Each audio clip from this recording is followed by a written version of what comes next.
Welcome. Thanks for dropping in to Building Barrels, where we explore the technology, planning, and development of adventure centers using man-made waves to spread the stoke of surfing. My name is Michael, and I'd like you to join me in learning everything we can about surf park development, and together we can build barrels in our hometowns.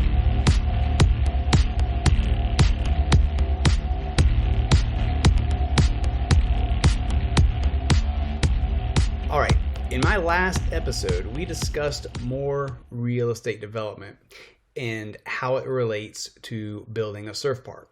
We discussed how the real estate development matrix outlines the whole process of developing a piece of land. Now, today, we're going to revisit the matrix, but I'm going to spare you the red pill joke.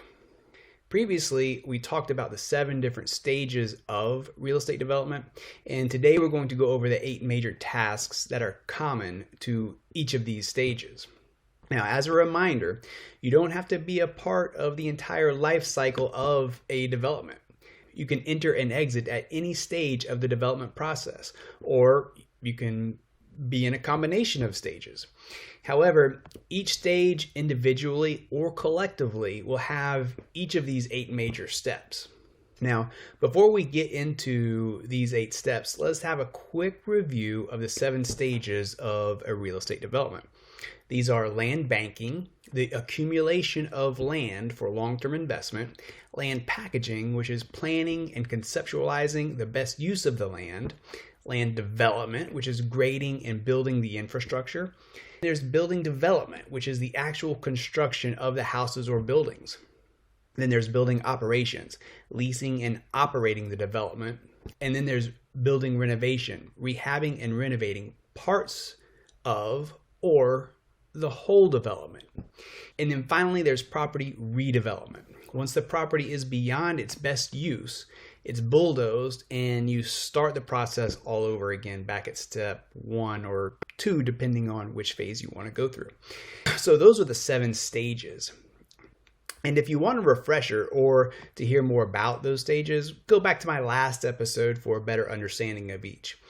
Now, each of those stages have 8 major steps involved. This doesn't mean that there's 56 steps in a development project. Depending on your goals and the stages of development you're looking at, some steps may overlap into others. For instance, financing commonly overlaps multiple stages. If you were to, let's say, buy a piece of land that already has a plan in place and all the approvals and everything, but nothing has been done to the property, then you'd be coming in at stage 3 to put the infrastructure in place and build the roads, and then maybe you want to sell it to somebody else who's going to build the buildings and houses. And that's just one stage. So you would need financing for this one stage. However, if you wanted to build the buildings, you could come in and do 2 stages, and so you need financing for both stages. And so you don't need to repeat that step, the step of financing for each stage. You would just do it once and it would cover both stages. So I hope that makes sense. So here are the 8 steps needed for each stage. It's acquisition, financing, market analysis and strategies, environmental, approvals and permits, physical improvements, transportation and accessibility, and sales and disposition. To be clear, it's not as easy as taking these 8 steps in order. These steps might be better described as categories, with each one having various tasks associated with them. And the tasks may overlap. There isn't necessarily an order to them, and some may need to be done at the same time. So let's dive in. Acquisition is the purchase of the land or project, but it's not quite as easy as writing a check for something you find that can be developed. This may actually be the most important step, and if you ask any developer or investor, you don't make money when you sell the property. You make money when you buy it. And so we'll spend most of this episode discussing acquisition. And acquisition is a huge decision. You have to evaluate the property, whether to buy the land or not. And this is often referred to as a go or no-go decision. To answer that, a developer needs to determine if he can improve the land or project and create value in it. And creating value is, as we've discussed, is how a developer gets paid. The different tasks for this step likely include feasibility studies, analyzing how much you might be able to sell the property for versus how much it will cost to buy and develop the land. Now, with us surf park developers, you may not be thinking of the exit because you're thinking about the business and surfing perfect waves every day. But you still need to find out what the potential return on investment looks like. This leads me into probably the most difficult task for all of surf park development: attracting investors or underwriting the project.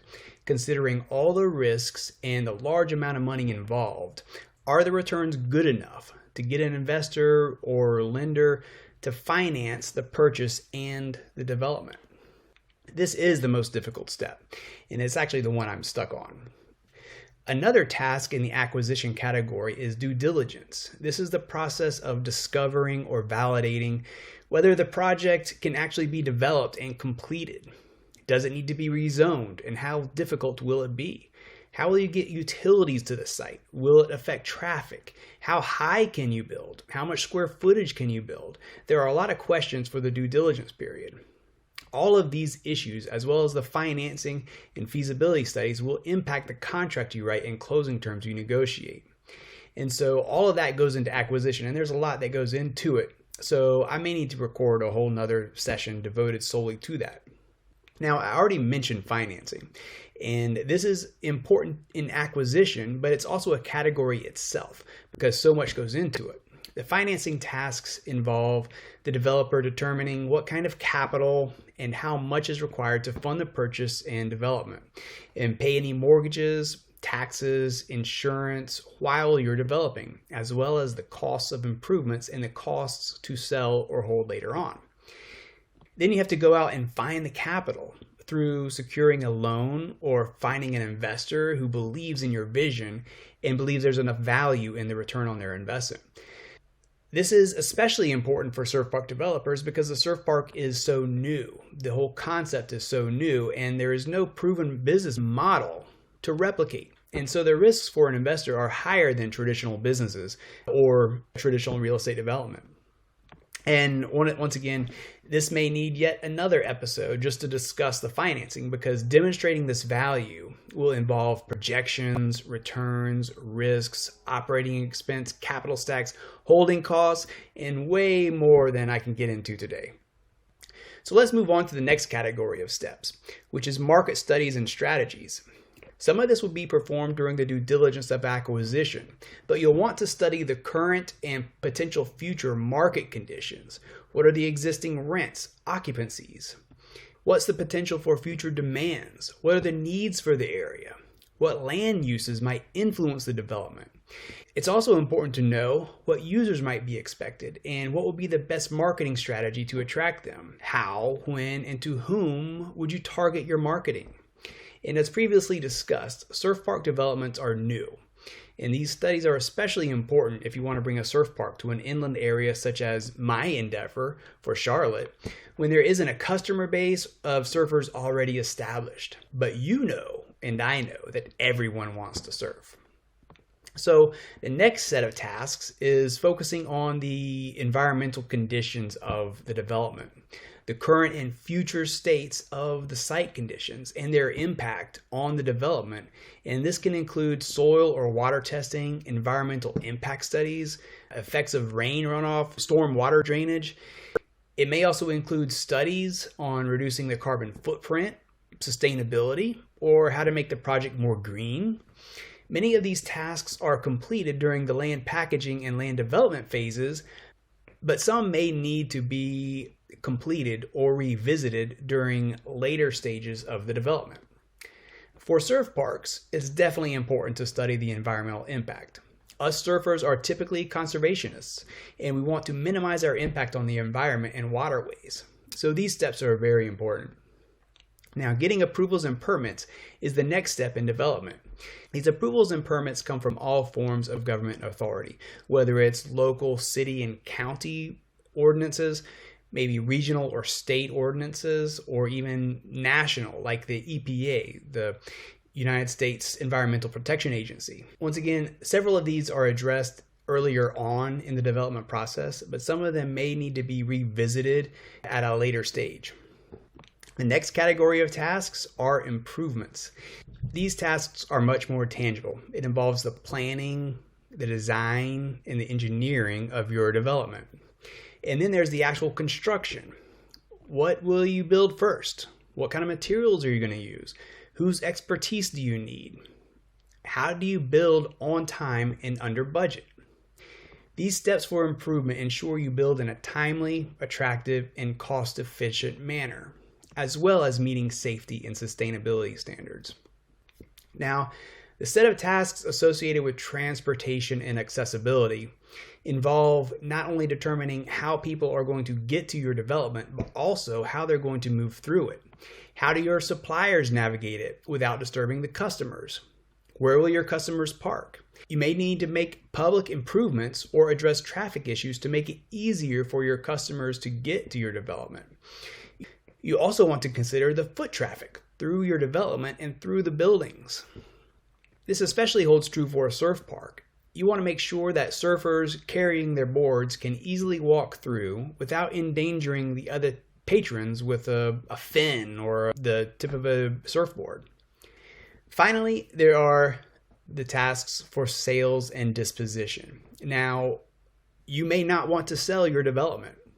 Well, once it's completed, you might want to hold on to it and retain that income. But there may be a time when you want to sell a building or another portion of your property or the whole thing. And these steps include determining exactly what it is that you are selling, how much it's worth, who would want to buy it, how do you market it, what is your marketing and pricing strategy, what kind of terms and conditions you might want in a contract. And then you have to implement all these steps to find a buyer and execute the contract and get to closing.